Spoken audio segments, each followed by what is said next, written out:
Last semester, I was coaching a student preparing for their capstone recital.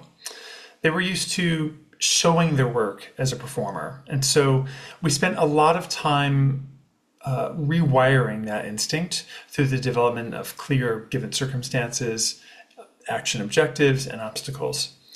The student was wildly talented and incredibly open hearted, but as we often experience as teachers, it was very frustrating for them to develop a whole new way of working toward embodiment when such strong habits had already taken root.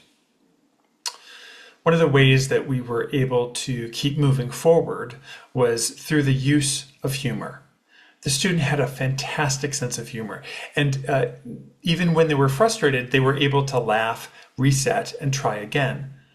Laughing gave the student psychic strength to continue going, and to great effect. The recital reflected the marked shift that they had made in the acting of a song. I could not have been more pleased. Last season, I interviewed Dr. Brian Montronock, author of the fantastic book, Voices of Influence. He illuminated how humor can positively impact learning. Take a listen. Memories are more deeply embedded when in our minds and our psyches when they're accompanied by strong emotions. So we think of an example like your wedding day or the birth of a child or graduation, right? These big moments, senior recital, right? So we tend to have strong emotions, and so we tend to have more accurate memories because of the strong emotions. So this unfortunately also works with traumatic events too, right? We remember traumatic events because of the negative emotions that are associated, but we tend to have there is often a great level of detail that we can recall after in those events. And so I think if we get too analytical in our lessons, in our teaching, then it keeps things sort of cerebral, as opposed to creating a circus and being silly and exploring and having fun and being willing to do sometimes some crazy things, to stand on your head or break dance across the room, if it might connect an emotion to a lesson that you're hoping to impart or wanting the student to explore. And sometimes I'll hear there was a couple of students who were preparing a recital, and it was a tense moment because their song was not going as well as they wanted it to. They're working on this duet, and they started to get a little snipey towards each other. And I stood up. I had a ground floor studio, and I said, "If this keeps up, I am leaving." And I got up and I opened the window and I jumped out the window. And and they just broke out laughing, and I had to crawl back in through the window, and it created this sort of moment of levity. And it's like, okay, maybe we're getting too serious about what we're doing. This is supposed to be about emotion, expression, connecting with audiences, sharing a piece of ourselves. And so that they've graduated years ago now, but they still bring up that story and how it reminded them to just kind of not get too serious and just let go once in a while. So Yeah. finding ways that we can connect to emotion often have better pedagogical results as well. Go figure. Hi, my name is David Sisco. My pronouns are he, him, and welcome to season 2 of my podcast, Wholehearted Voice Pedagogy. You are very welcome here. This podcast is dedicated to the art and practice of teaching singers. It is an extension of my book of the same title, which was released by Routledge Press in July 2025. You can find it on Amazon, Routledge.com, and anywhere you get your books.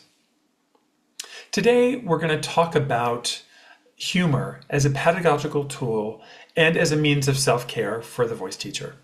My special guest is my dear friend and colleague, Justin Petersen, who is a Boston-based independent voice teacher and the creator of the Substack of voice teachers, Chrestomathy. More on him in just a moment. But first, as we often do, let's explore today's theme, a little bit more information about humor. A 2019 study opined there are numerous factors that can influence a student's interest, attention, participation, and learning in the classroom.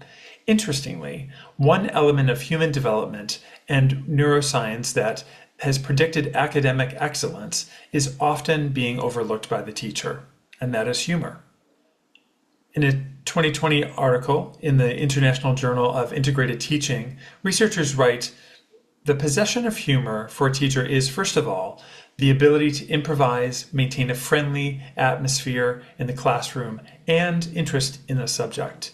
A teacher who skillfully uses various means of humor, such as proverbs, puns, historical jokes, etc., thereby reduces tension in the lesson, refreshes attention, broadens the horizons of the students, and has an emotional effect on the audience. Where frustration may tip a student out of their window of tolerance into fight, flight, or shut down or freeze, humor, when well placed, can bring them back into social connection, allowing them to continue their work, as demonstrated by my coaching student. And this is not to suggest that all brands of humor are beneficial. A different study found that students would engage more with an instructor when their humor was good-natured, and less when it was sarcastic. Humor is also a wonderful way for us to hit the reset button as voice teachers. A 2021 study of humor intervention with nurses found that the engagement of humor increased perceived meaningfulness of work, work engagement, and frequency of flow at work. Humor also significantly reduced work stressors. According to the study, the impact of humor was long-lasting, as they noted similar results with the study participants 6 months later.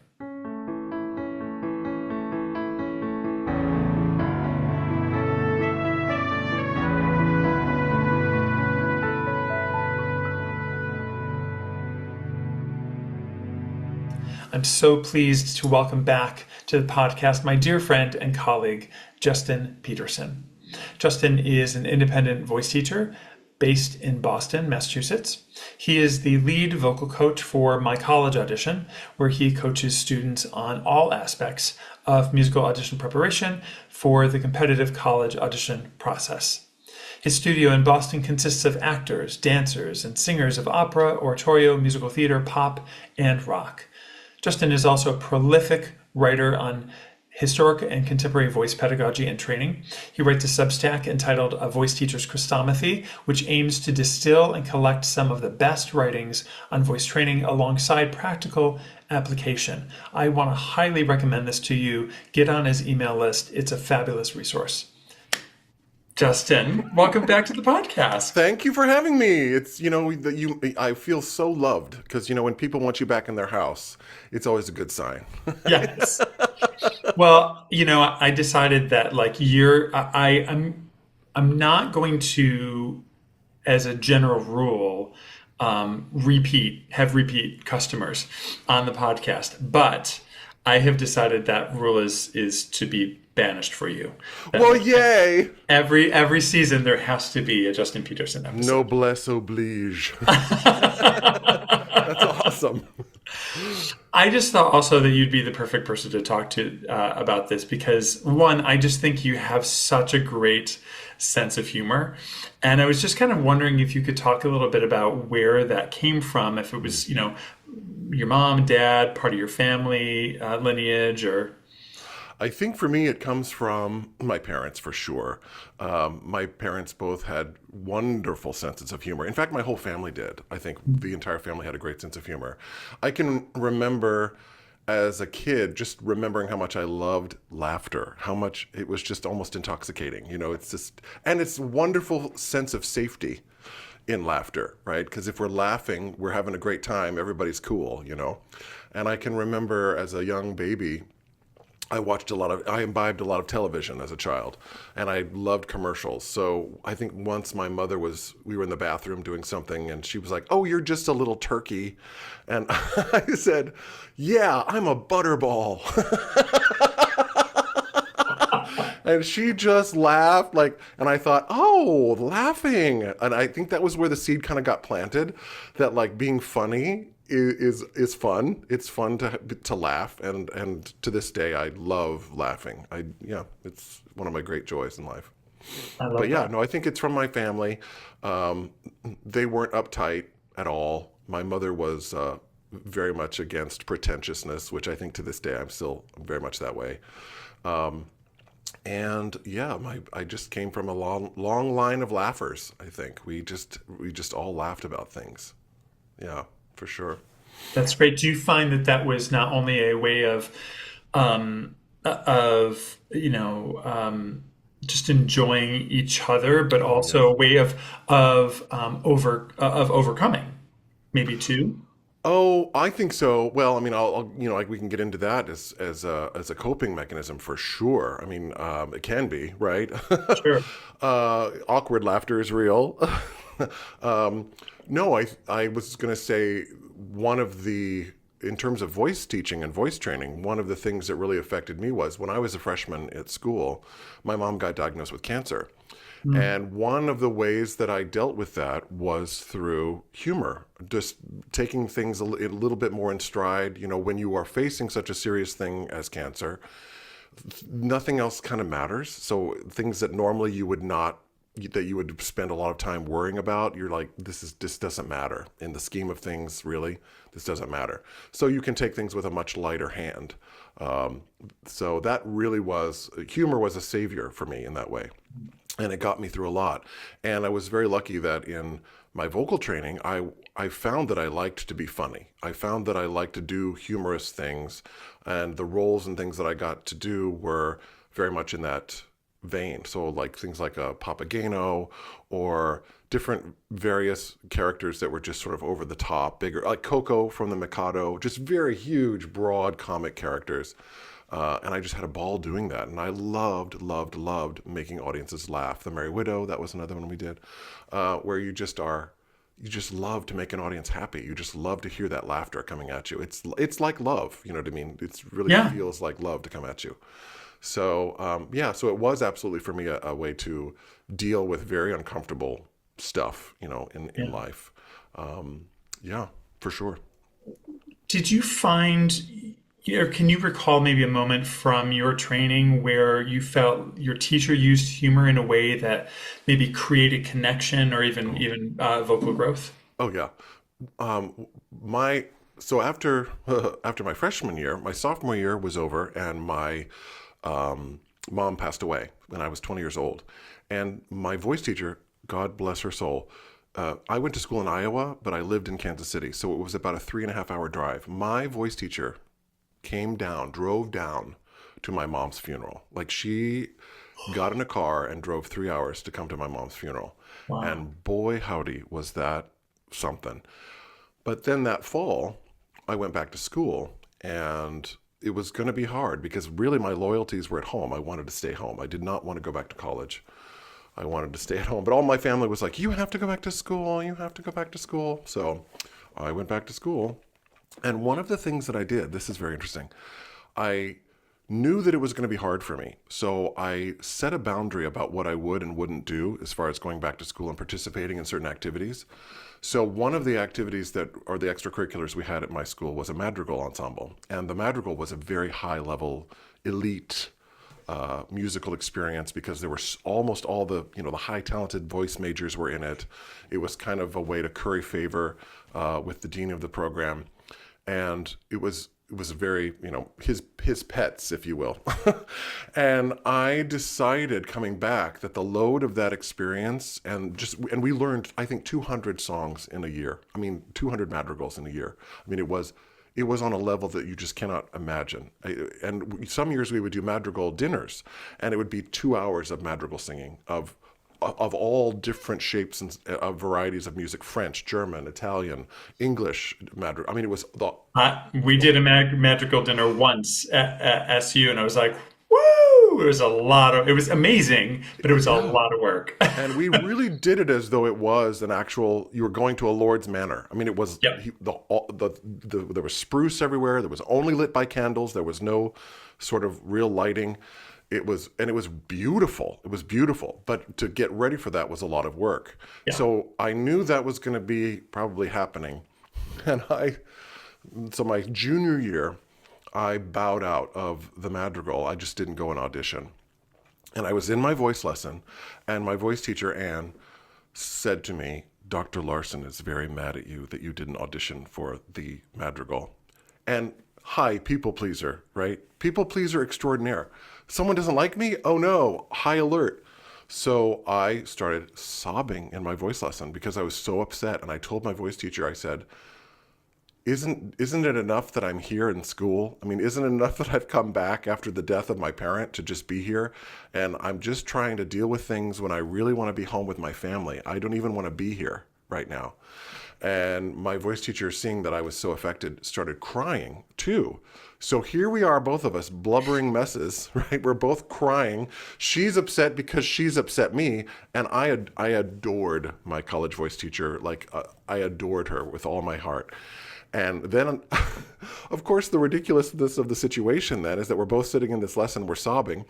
And I was like, it's like we're on Oprah. And so from that point on, it was this sort of laughter through tears, right? That it was, we could laugh and tell each other. And it was beautiful because she told me, she's like, I love you so much, and it was a very loving thing. And I'll tell you this, having taken that boundary for myself, and what ended up happening was I took 2 lessons a week with my teacher rather than 1, because the time that I would have been in the madrigal ensemble, now I was coming for an extra lesson during the week. So I was getting 2 lessons a week, and my vocal progress whoosh, went through the roof.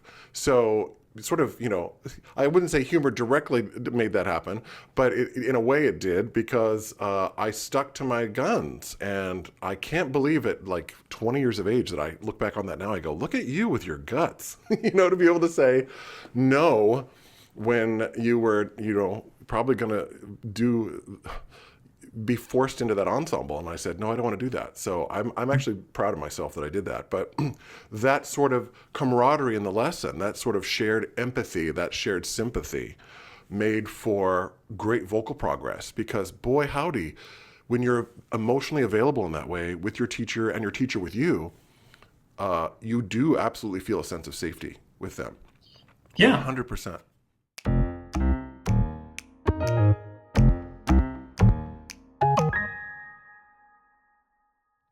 How do you find you engage with humor in a voice lesson as a pedagogical tool with your students? Well, I think one of the things that I would say is I've been very inspired of late by the pianist Seymour Bernstein. He's a pianist in New York City. There was a documentary that was made on him by Ethan Hawke. And sort of the too long didn't read version of that is how we do our music, how we do our creativity is how we live. And so for me, when I think about my teaching, I think about how I'm teaching is how I want to be in the world. So for me, humor and joy are sort of central to my what Jeannie LaVetri calls piano side manner. How you show up for the student in a lesson. And to me, my responsibility to the student is first to their holistic sense of who they are as a person, because that has to be paramount, because everything comes out of that. In other words, if they feel a sense of play, if they feel a sense of fun in a lesson, if they don't feel in danger, they're going to relax and they're going to be more open to try and to fail productively. I can remember a lot of times in my own experience as a singer showing up for lessons, and it always felt like I was going to a performance. So I would always get as nervous for my voice lessons as I would get to go on stage. I mean, that's literally how sort of charged up I was with anxiety. And as I've gotten older, I'm like, I so hope and wish that my students don't feel that way when they come in to work with me. I really hope they don't feel that way. So I do try to create a really joyous, happy experience in the studio from the moment the door opens. Right? From the moment the door opens, that just sense of joyful welcoming and come on in, and I'm so glad to see you, what's going on?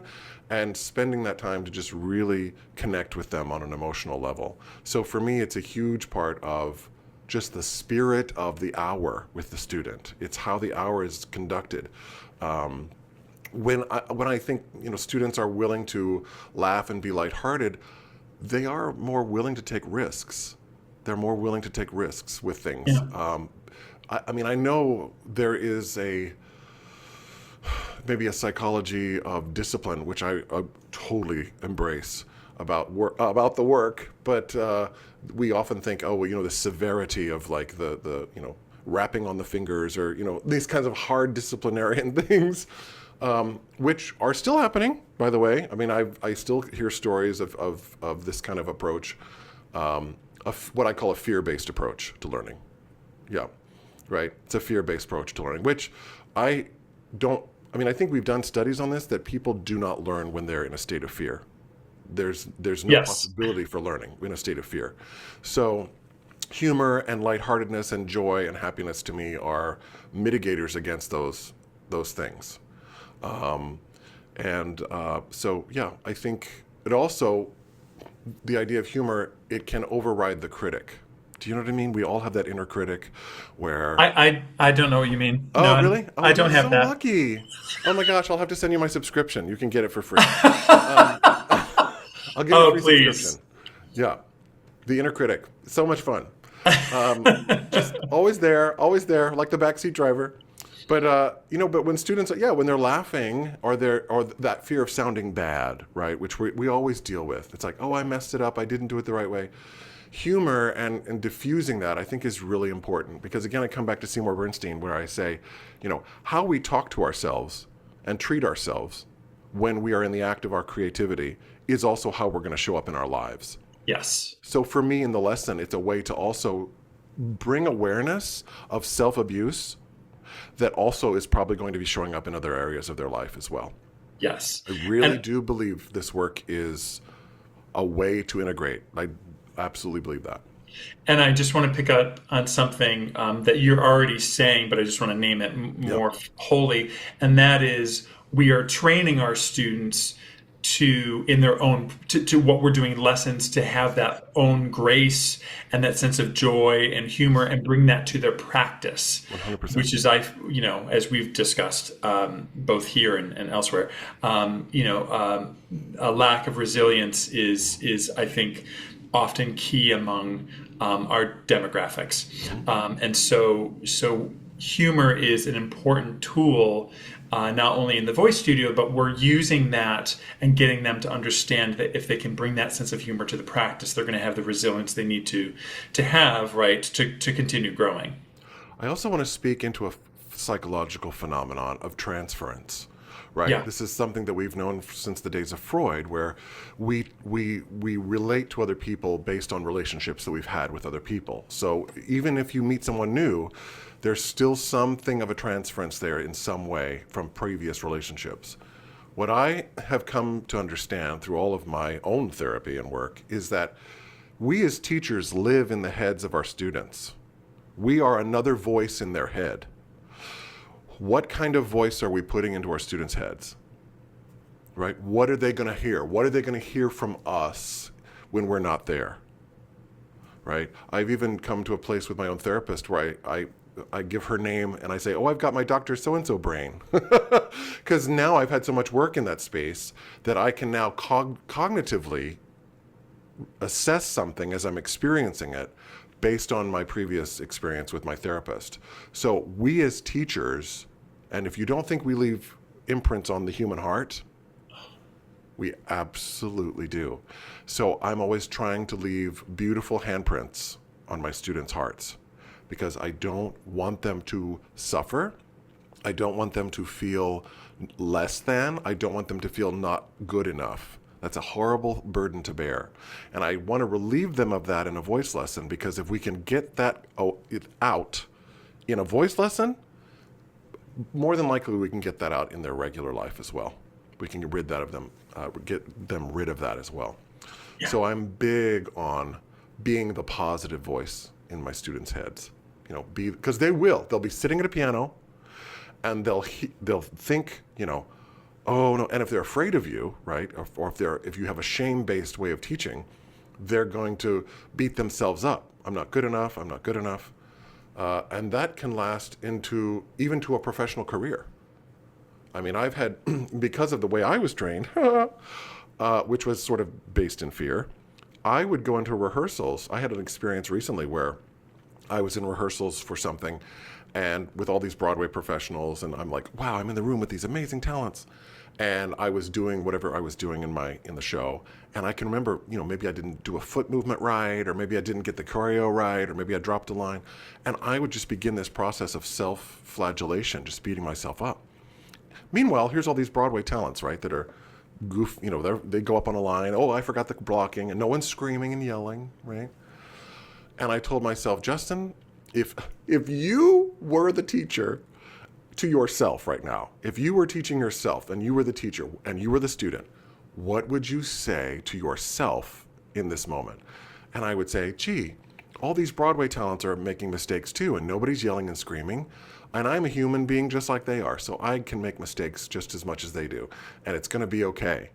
But this idea of, this fear of mistakes, this fear of not doing it right, I always think, well, that's what rehearsal is for. That's what practice is for, is to find where the gremlins are and to get rid of them. But if we are talking to ourselves negatively, that's just not going to make art making very fun. Yeah. Not even fun, it's rewarding, because who wants to do something where they're constantly beating themselves up all the time? And I also like to say this, if beating yourself up worked, it would have worked by now. Right? How's that going? Yeah. How's that serving you? How's that working for you? How's that working for you? Yeah. So Yeah. I always, I try to catch that when I can, that negative thing. I have wonderful students who are wonderfully talented and will oftentimes want me to become a co-conspirator in their sadistic experience and enter into it with them. And I won't do it. I refuse to do it. So, and that's where humor becomes that diffusing mechanism, right? That it's okay. You made a mistake. Okay. Something bad happened. All right. Let's look at that. Rather than, how could you? I can't believe it. Which has happened, does happen. I always, well, often when a student makes a mistake and they start to kind of recoil, I'm like, we're all still alive. Okay, Right. it's okay. Right. No one died this time. And what you say too, it reminds me of, again, I come back to therapy, but therapists who are well-trained are used to a lot of stuff. Yeah. And I think sometimes when we go into therapy or a voice lesson, we think, oh, they're never going to have heard this before. They're never going to have had dealt with this. So we think we're some kind of unique creature, and the teacher's going to just sort of go, oh my God, oh, that's the worst sound I've ever heard. But those of us who are responsible and ethical voice teachers should, by and large, have heard a great variety of human sound and be able to sit with a sound and go, okay. One of my other favorite quotes is, I'm not afraid of your fear. Right? Yeah. It's like they want you to enter into that shame with them, and I'm like, I'm good. You're fine. You can keep that right on over there. Don't give them what they want. Don't give them what they want. Yeah, and that, again, humor is the way. When things get really grim, there is such a thing even as gallows humor. Sure. Even in the direst of circumstances, you can crack a joke. The most macabre, dismal, grim experience, someone can crack a joke and just go, yeah, it's a way to diffuse the tension of the moment. So I think it's an incredibly valuable tool. And laughter also, I will say this, just from a pedagogical perspective, laughter is spontaneous. It's one of the few spontaneous vocal utterances, really, that we have as human beings. And I think, therefore, it shows its value. Because if you can get people laughing in a voice lesson, you also can probably find a more automatic, spontaneous vocal response that they might be hiding behind in creating a sound, right? I'm sorry, but I used to love to go to these master classes where this woman would come out and she was a mezzo and she would start singing, and you're thinking, oh, well, choices are being made. And then the instruction would happen, right? And the teacher would say something funny, and then the woman would go, and I would go, isn't that interesting? that the spontaneous vocal utterance is actually more indicative of the real quality of the voice than the fake persona.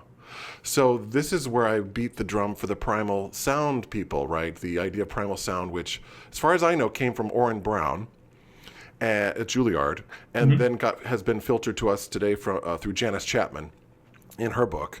And I am a huge proponent of primal sound, because what I'm always trying to get to is that spontaneous, naked, as Stephen Smith says, naked sound. What is the real sound of that voice? Not the put-on sound, not the voice you think you have to sing with, but that natural, spontaneous utterance. And laughter, my gosh, it's like the most beautiful staccato music. It is music. Laughter is musical. It's music. So, I use laughter a lot in studio work to try to find that pretentiousness, that get rid of it, lose that pretentiousness and find the true natural sound. But then, of course, what we have to do as teachers is we then have to assuage them, because they'll think, well, that's not enough. I'm not doing enough. That's not my sound. And I'm like, actually, that is your sound. That's the real you underneath all the yucky, yucky, yuck of style, of imposed aesthetic preferences, of all of that stuff.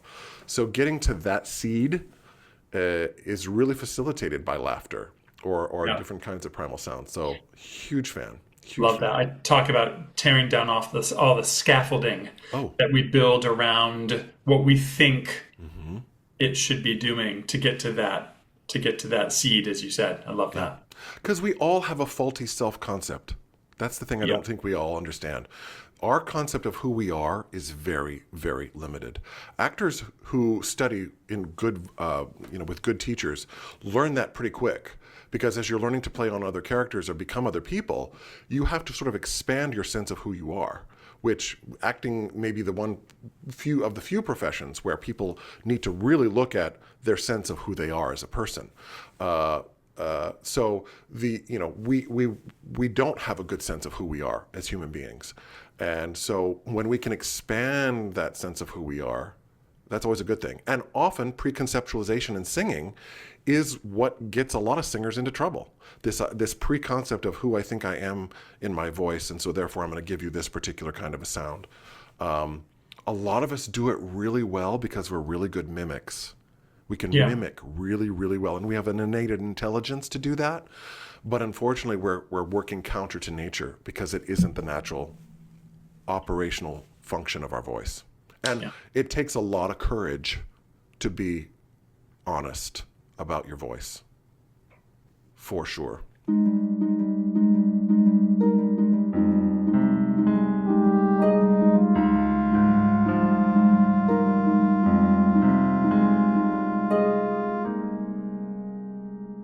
One of the things I lifted up in the early part of the podcast was this idea that it's not every form of humor is beneficial.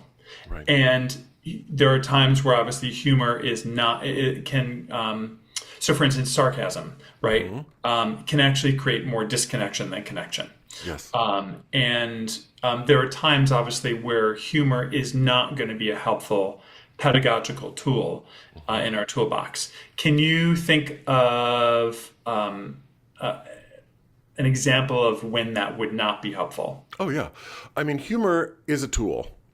And like any tool, we want to use it with wisdom and with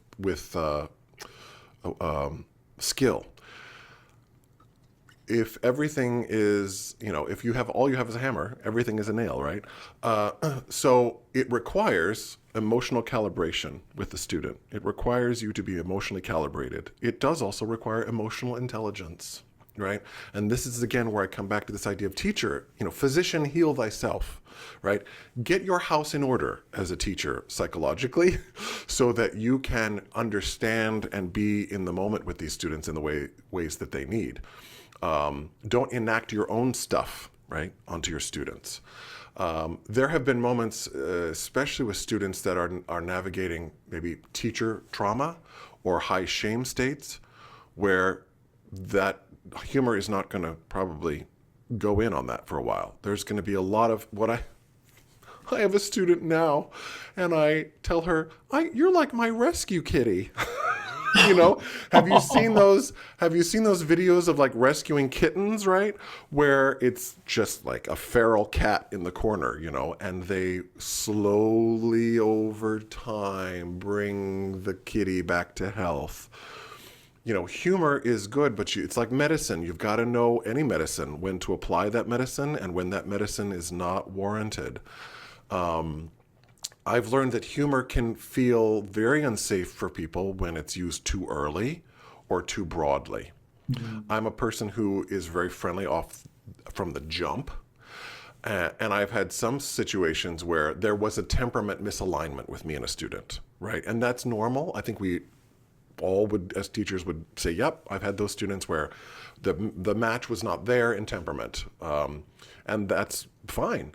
So, you know, I always pay attention. Am I laughing with or am I laughing at, right? Especially if it's something that hasn't been named yet.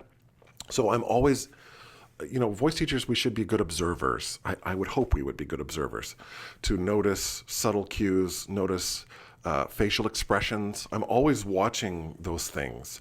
How someone holds their body, their alertness, the face, the posture of the face, how alive are they? What's going on in the eyes? Where are they at? And then being able to work from there. But that's all predicated on present moment awareness and noticing what's happening. And yeah, we all know the person who makes jokes who's not funny. That's right. I mean, like at the party who's like, rah, rah, rah, and you're like, oh boy, you know, totally like a buzzkill at the party.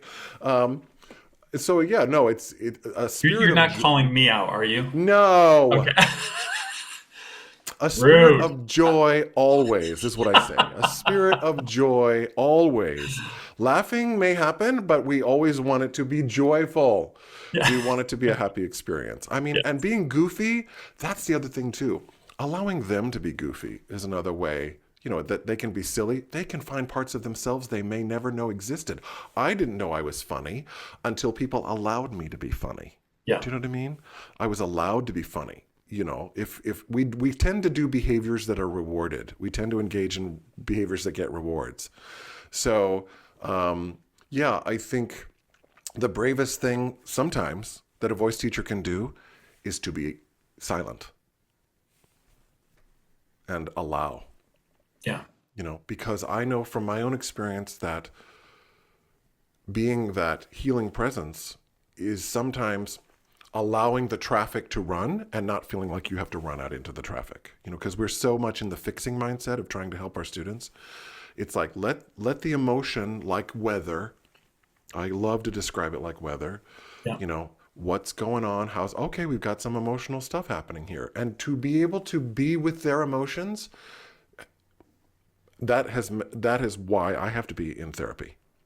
That is why I have to be taking care of my mental health, because I need to be able to be a witness to their stuff and not feel like I have to get involved in it per se, psychologically, because that's where that rescuing can come in, which can, for us as teachers, can be a very negative, Dangerous. habit. Yeah, because then we become enmeshed, right? And that's not, we don't want to go that way. We don't want to go that way. So We lose objectivity. Of course, yes. And with that, we lose our ability. Yeah, you're right. Yeah, that's exactly right. Yeah. So no, it's not always useful. But like I would say, you know, everyone gets up on them SOVTs, right? And I'm always like, honey, it don't matter the exercise. It matters the execution, right? How you do it is the thing that matters. So humor, it's not that it's there. It's how are you going to use it in the lesson? How's it going to show up? And I think that requires an emotional intelligence, and it requires a care for the student in front of you, and that it's a collaborative experience, right, with the two of you, and they need to feel that you have got their back, no matter what. Because I'll tell you right now, as an undergraduate, I cried a lot in my voice lessons, and I don't know if that's normal, but I cried a lot in my voice lessons, a lot, because again, singing is an intimate act. It is an intimate thing we do with another human. And to give your voice to another human being as a teacher, to have your voice, to take someone's voice is a precious, precious gift. And we should never forget that. So for me, humor is a device and means whereby I'm able to establish trust. And it also reduces the power imbalance in the lesson, right? Because we're here together, and students will learn faster because they feel safer to express themselves and try. That's the most important thing, I think. Let them try.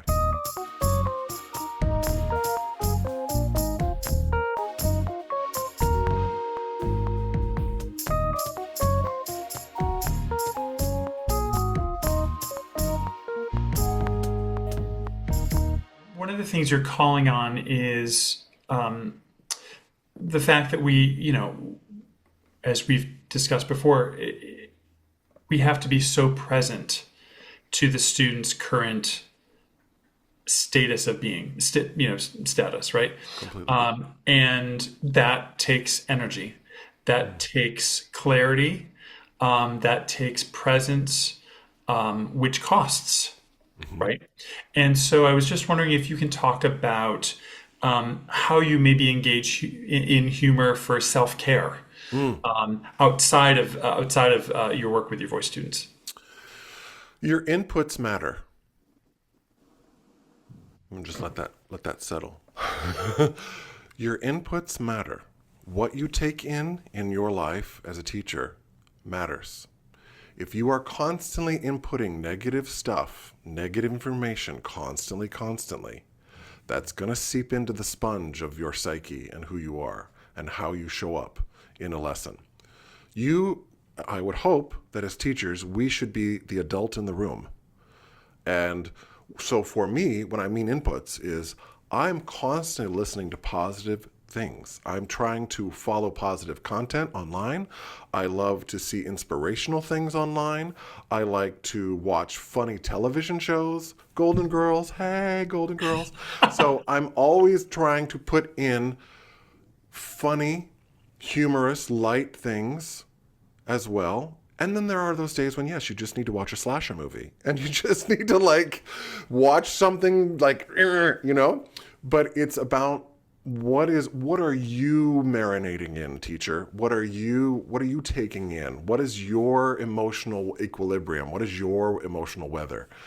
And that should be protected at all costs. That should be protected at all costs. Because like I said before, I think we started our call today, you are the resource. You are the one doing the work. You are the resource. So when your glass of water is muddy, you're going to pour that muddy water off on someone else. So work as much as you can to get clarity. Meditation, spiritual practice, prayer, some kind of religious observance, if that is meaningful to you. Thinking about beautiful things. I'm always a person who's trying to always think about beauty. It's weird. I'm a weird person.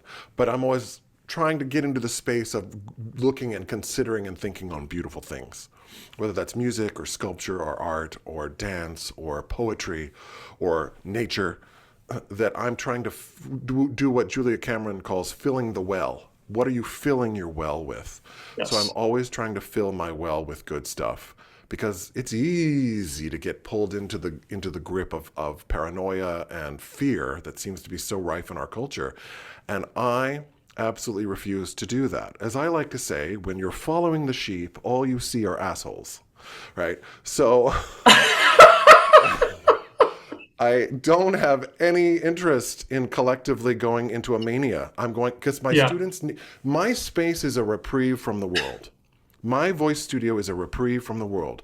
You come into my voice studio, it is a sanctuary, as best as I can make it, from everything out there in the world, where you can come in, you can take off all the clothes that you psychologically, that you have put on, and let's just make music. Let's love music together. Let's love the voice. Let's explore. Let's learn together, without any of that stuff, right?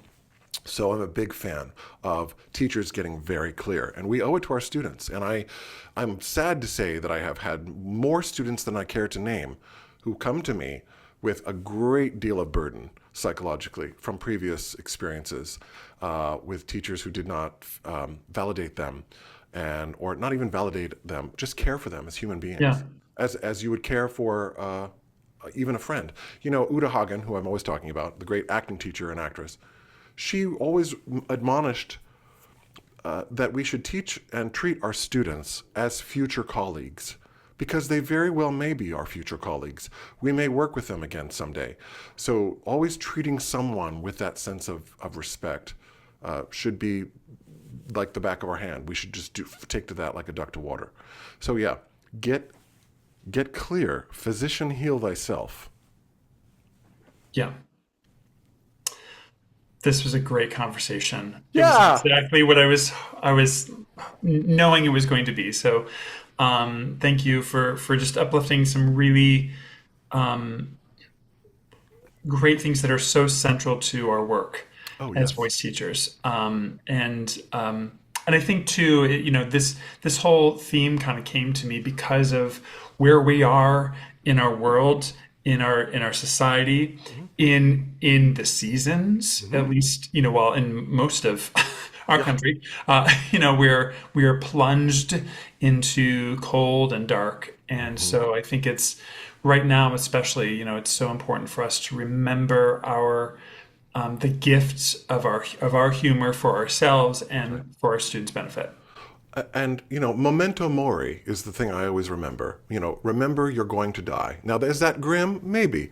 But does it organize your life along something of a much stronger value system? Yes, it does. Because the things that don't matter really do not matter. Yeah. And we're not here for very long. How do you want to spend the time, the precious little time that you have on this earth? How are you going to be in the world? Are you going to be fretting and nervous and anxious and spend your entire life living that way?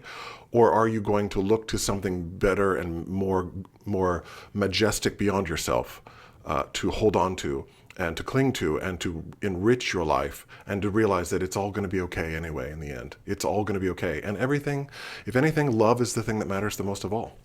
And be the light, as I like to say. Be the light as best you can. And you are. I Certainly, try. certainly. Thank you, my friend. Of Yes, thank you for having me so much. Appreciate it. course.